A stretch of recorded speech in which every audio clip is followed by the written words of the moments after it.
Part 2 of The Yellow Wallpaper by Charlotte Perkins Gilman.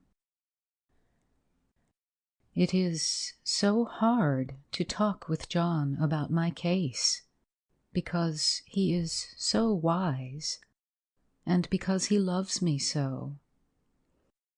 But I tried it last night. It was moonlight. The moon shines in all around, just as the sun does. I hate to see it sometimes. It creeps so slowly, and always comes in by one window or another. John was asleep, and I hated to waken him. So I kept still and watched the moonlight on that undulating wallpaper till I felt creepy. The faint figure behind seemed to shake the pattern, just as if she wanted to get out.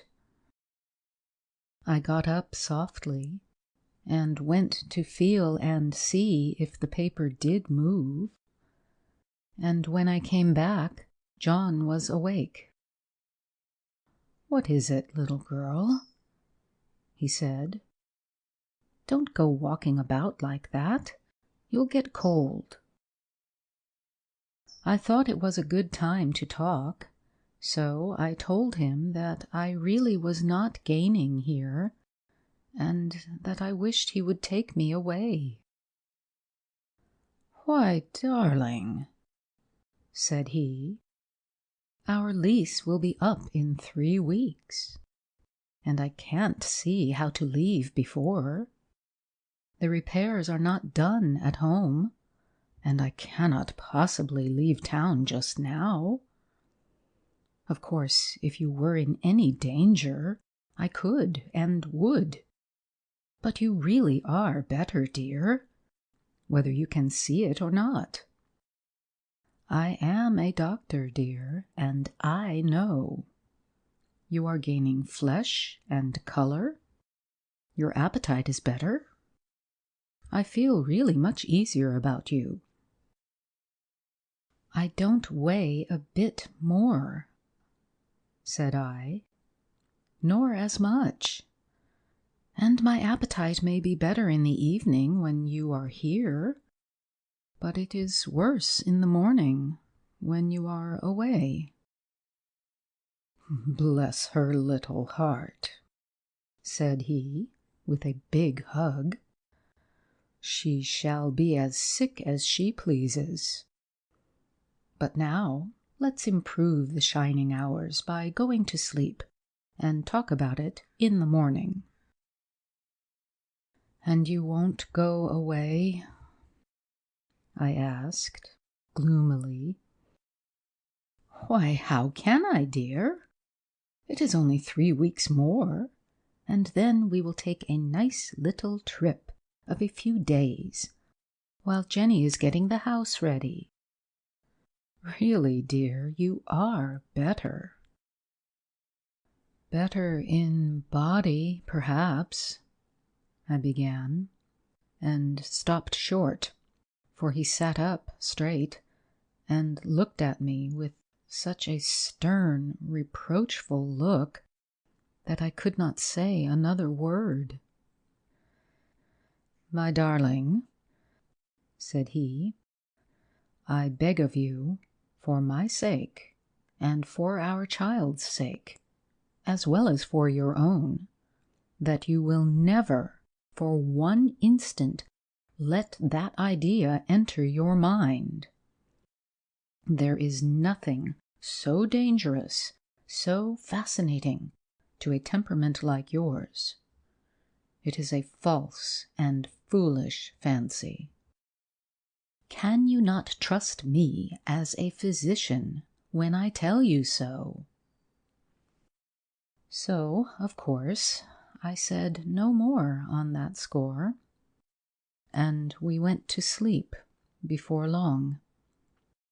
He thought I was asleep first, but I wasn't.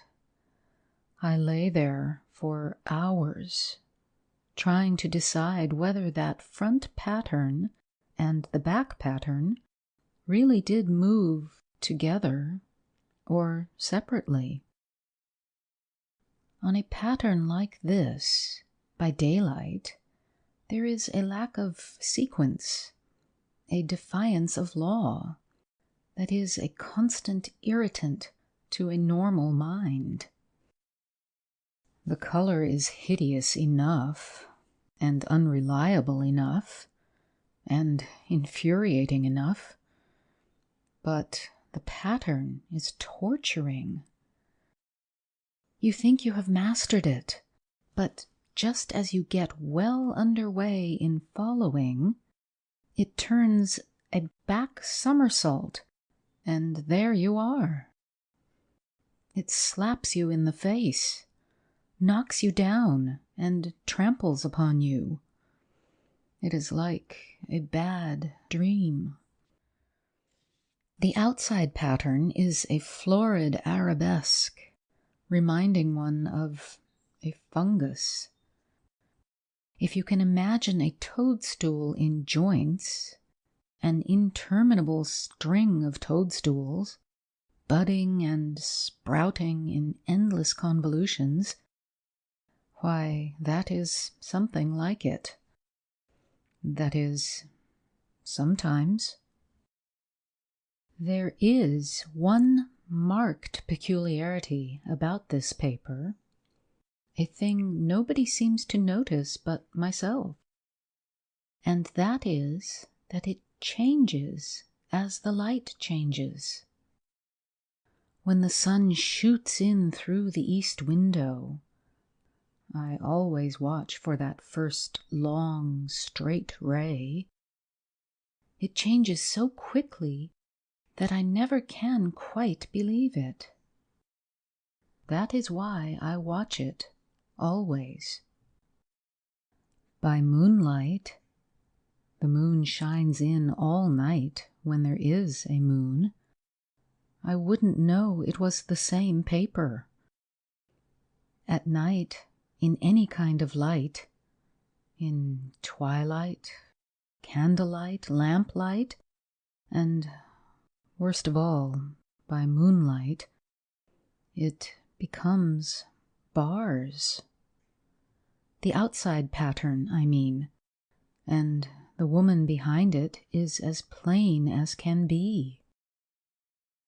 I didn't realize for a long time what the thing was that showed behind, that dim sub-pattern.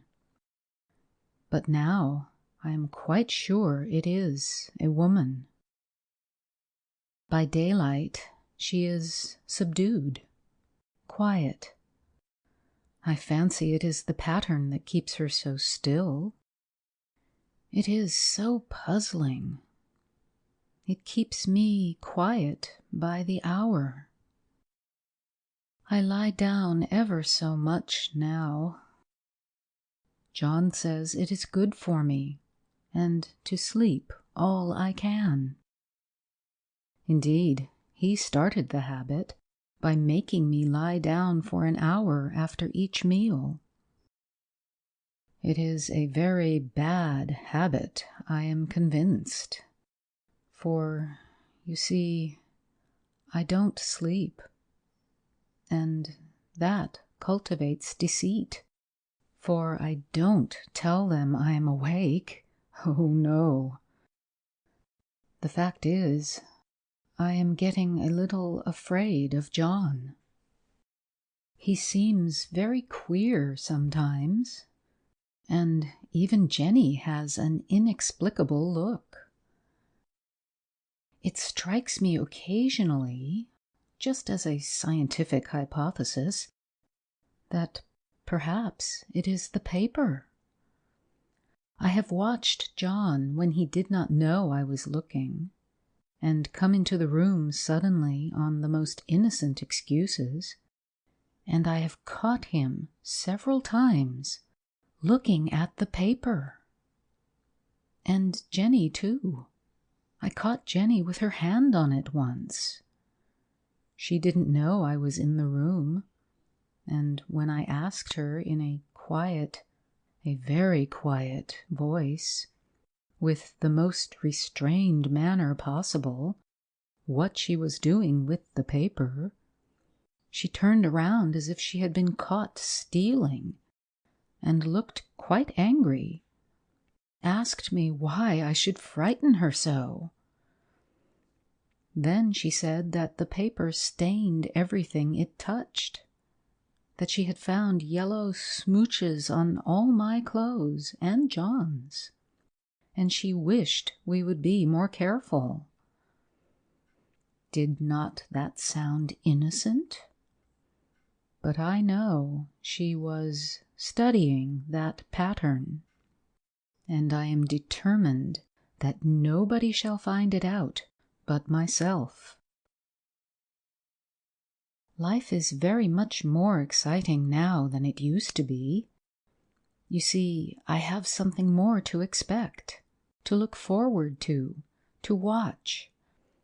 I really do eat better, and am more quiet than I was. John is so pleased to see me improve. He laughed a little the other day and said I seemed to be flourishing in spite of my wallpaper. I turned it off with a laugh.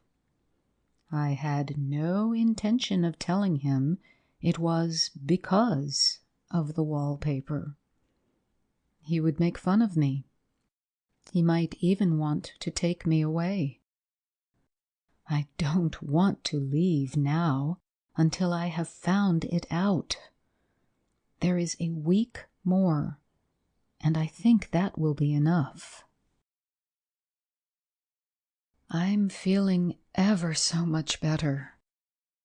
I don't sleep much at night, for it is so interesting to watch developments. But I sleep a good deal in the daytime. In the daytime, it is tiresome and perplexing. There are always new shoots on the fungus, and new shades of yellow all over it. I cannot keep count of them, though I have tried conscientiously.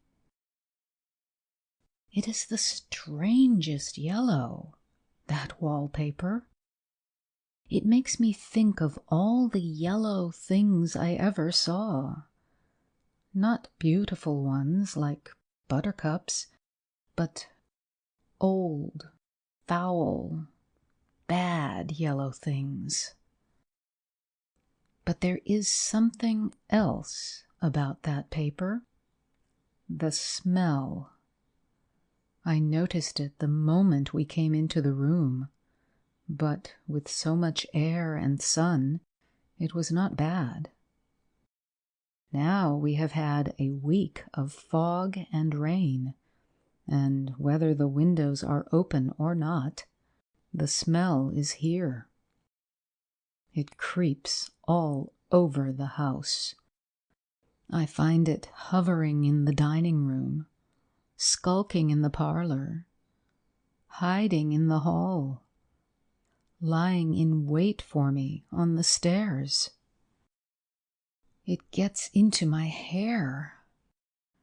Even when I go to ride, if I turn my head suddenly and surprise it, there is that smell. Such a peculiar odor, too. I have spent hours in trying to analyze it, to find what it smelled like. It is not bad at first, and very gentle, but quite the subtlest, most enduring odor I ever met. In this damp weather, it is awful. I wake up in the night and find it hanging over me. It used to disturb me at first. I thought seriously of burning the house to reach the smell. But now I am used to it. The only thing I can think of that it is like is the color of the paper, a yellow smell. There is a very funny mark on this wall, low down, near the mopboard, a streak that runs round the room. It goes behind every piece of furniture except the bed. A long, straight, even smooch, as if it had been rubbed over and over. I wonder how it was done, and who did it, and what they did it for. Round and round and round, round and round and round. It makes me dizzy. I really have discovered something at last. Through watching so much at night, when it changes so, I have finally found out. The front pattern does move, and no wonder. The woman behind shakes it. Sometimes I think there are a great many women behind, and sometimes only one. And she crawls around fast, and her crawling shakes it all over. Then, in the very bright spots, she keeps still. And in the very shady spots, she just takes hold of the bars and shakes them hard. And she is all the time trying to climb through. But nobody could climb through that pattern. It strangles so. I think that is why it has so many heads. They get through, and then the pattern strangles them off and turns them upside down and makes their eyes white. If those heads were covered or taken off, it would not be half so bad. I think that woman gets out in the daytime, and I'll tell you why, privately. I've seen her. I can see her out of every one of my windows. It is the same woman, I know, for she is always creeping, and most women do not creep by daylight. I see her on that long, shaded lane, creeping up and down. I see her in those dark grape arbors, creeping all around the garden. I see her on that long road under the trees, creeping along, and when a carriage comes, she hides under the blackberry vines. I don't blame her a bit. It must be very humiliating to be caught creeping by daylight. I always lock the door when I creep by daylight. I can't do it at night, for I know John would suspect something at once. And John is so queer now that I don't want to irritate him. I wish he would take another room. Besides, I don't want anyone to get that woman out at night but myself. I often wonder if I could see her out of all the windows at once. But turn as fast as I can only see out of one at a time. And though I always see her, she may be able to creep faster than I can turn. I have watched her sometimes away off in the open country, creeping as fast as a cloud shadow in a high wind. If only that top pattern could be gotten off from the under one. I mean to try it little by little. I have found out another funny thing, but I shan't tell it this time. It does not do to trust people too much. There are only 2 more days to get this paper off, and I believe John is beginning to notice. I don't like the look in his eyes. And I heard him ask Jenny a lot of professional questions about me. She had a very good report to give. She said I slept a good deal in the daytime. John knows I don't sleep very well at night, for all I'm so quiet. He asked me all sorts of questions too, and pretended to be very loving and kind, as if I couldn't see through him. Still, I don't wonder he acts so, sleeping under this paper for 3 months. It only interests me, but I feel sure John and Jenny are secretly affected by it. Hurrah! This is the last day, but it is enough.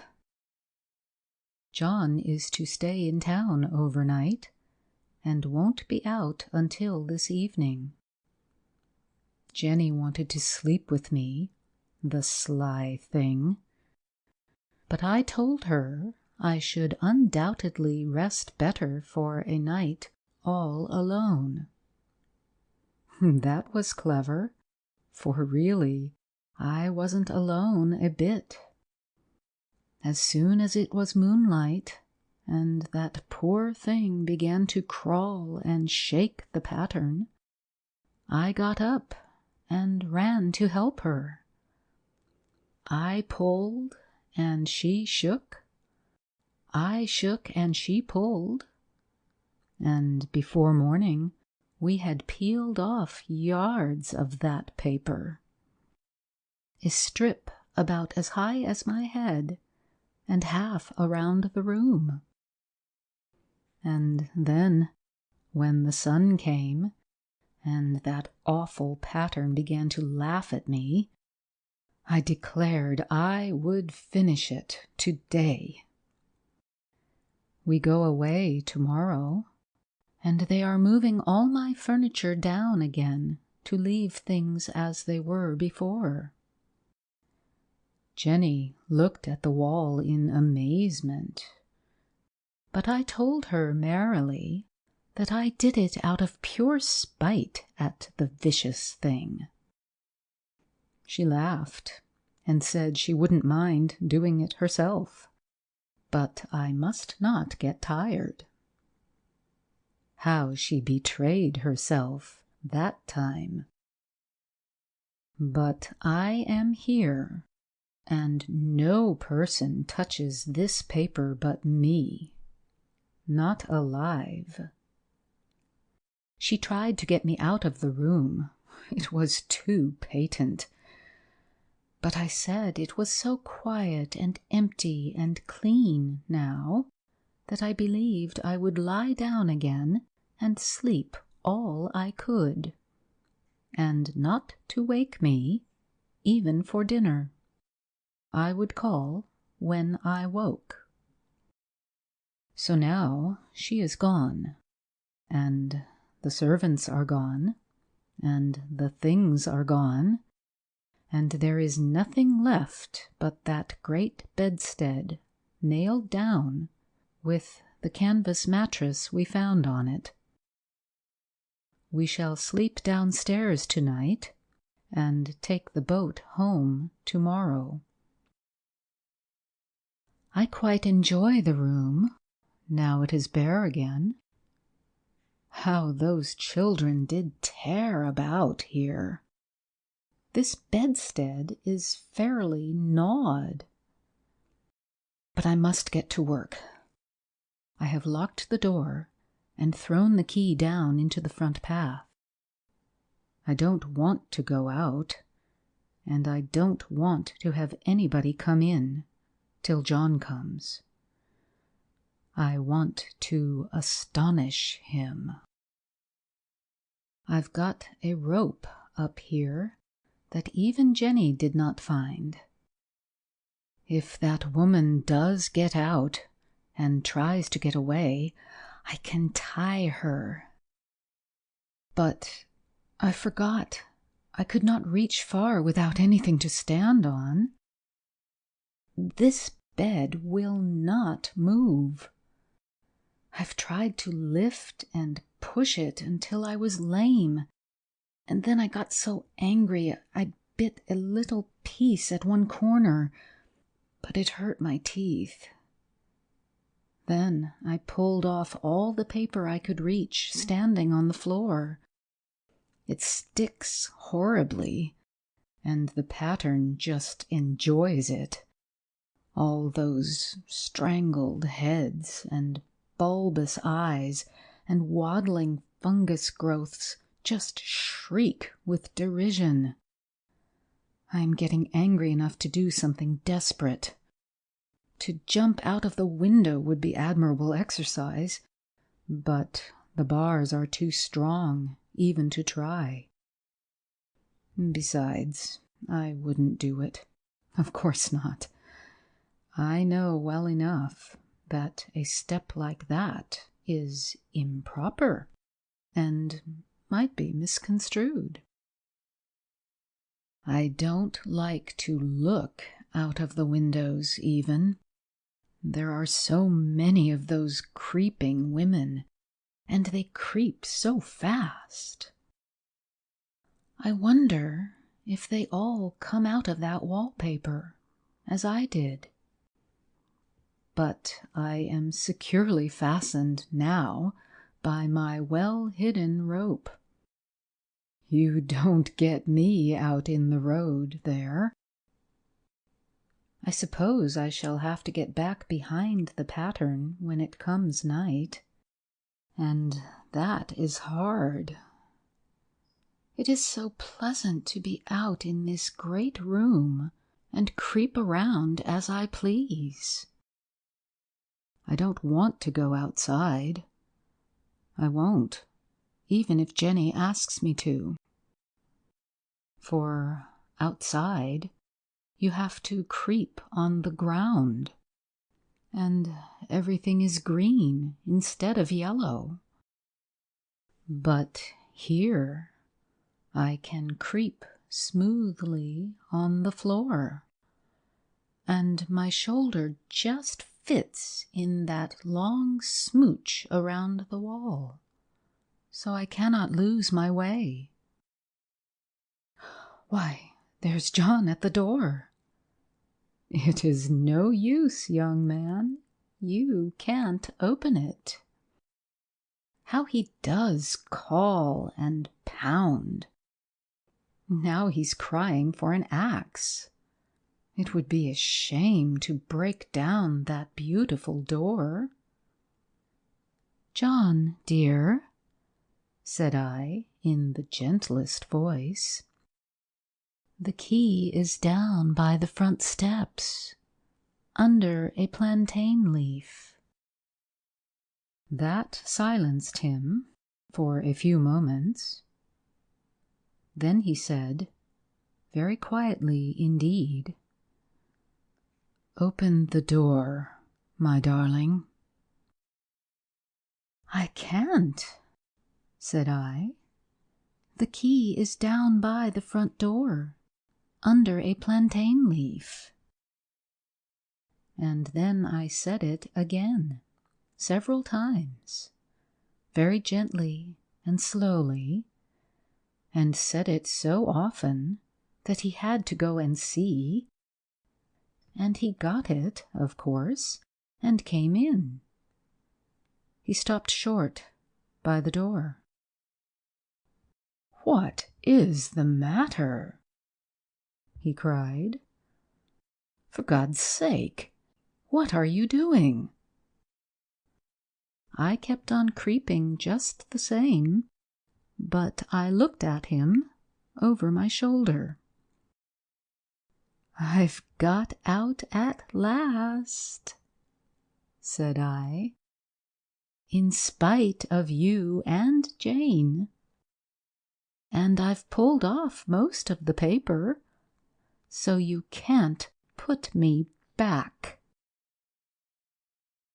Now, why should that man have fainted?